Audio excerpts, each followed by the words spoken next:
Hello, hello. Ka channel Mesodot Skincare ka lo lom le veka chu message chak chuak ka ni a. Ole, tun chu ma chuanin kumbula chain sale ka ron suya 2025 recap te ka ne a kum thara ta na kamma chop te le kum thar plan te po ka soi lo reng reng atin enge I karil ro om te kum thara tan kum thara tan po ne lovin o te kum a lo thar ta ka chuan ti sok teng ril ro om te po ron sui ve ka duwa. Tun chum chu skincare ron tilem lovin ma se o skincare lampang chung chang kha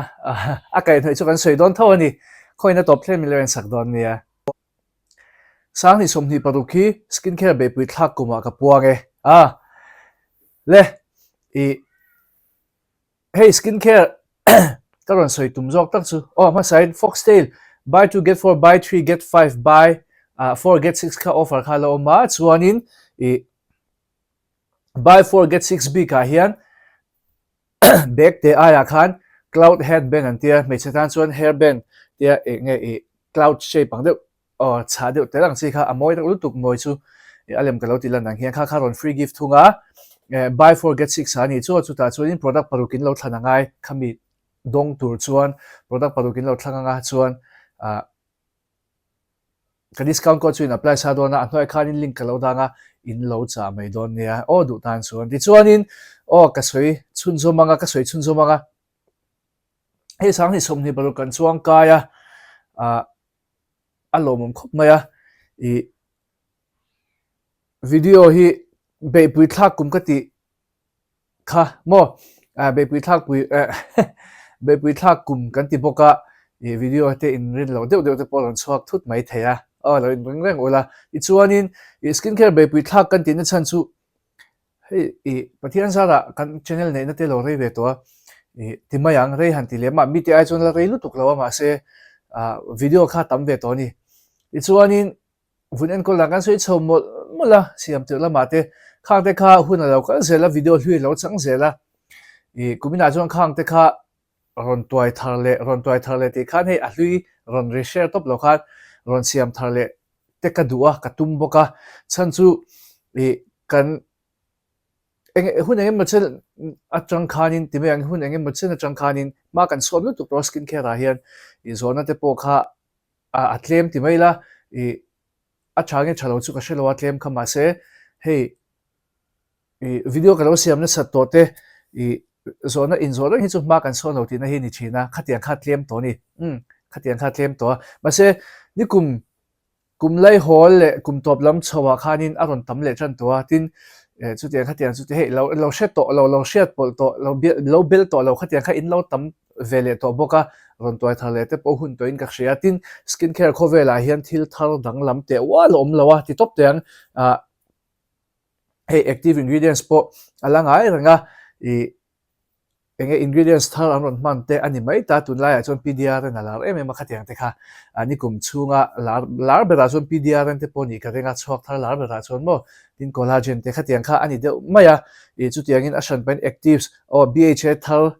te khatiang chi exfoliator thar an mu chok khatiang chi kha awm lo ani soitor kha ala thleng lo boka chuwang chuanin ngai ma ani se video te po alui ron repeat top lo dewin thil thar omang ang te po kanin shil set tora ngai la chu tiang chuin ma ron lak ka tuma chuanin kalom le na deuh chu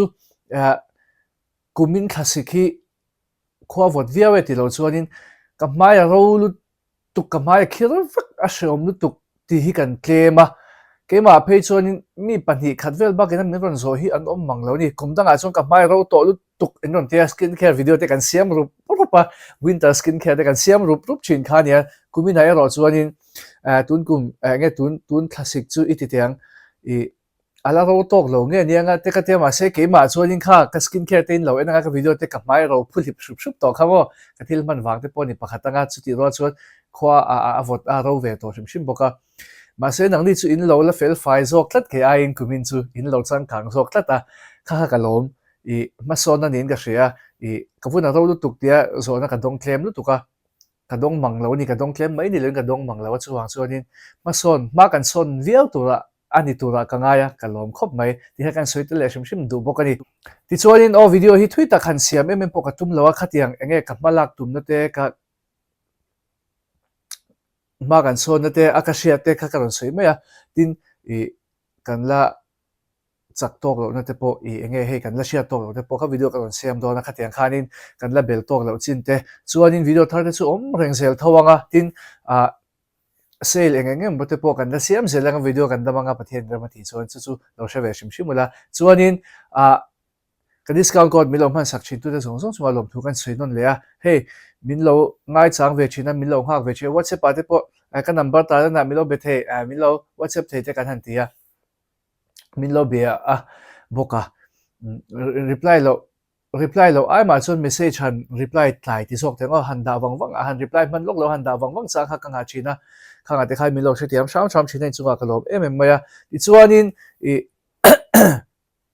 hey tunaya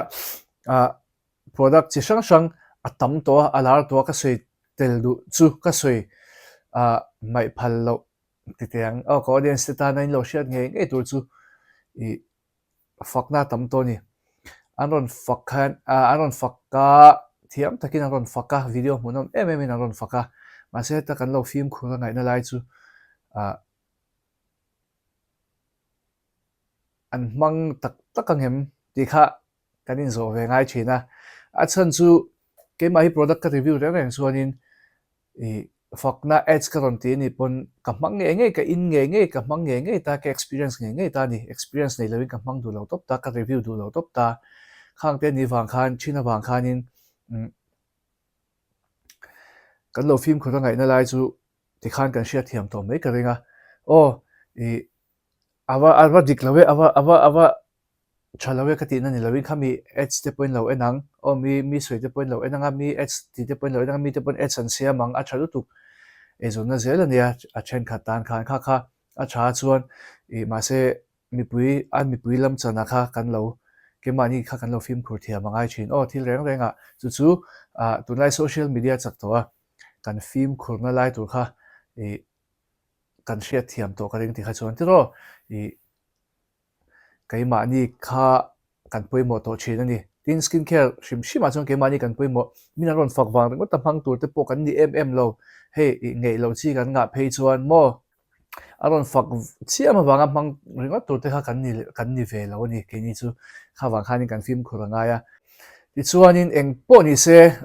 kumin chu skincare be pui kan thak do na thei top kan chhuat tlang anga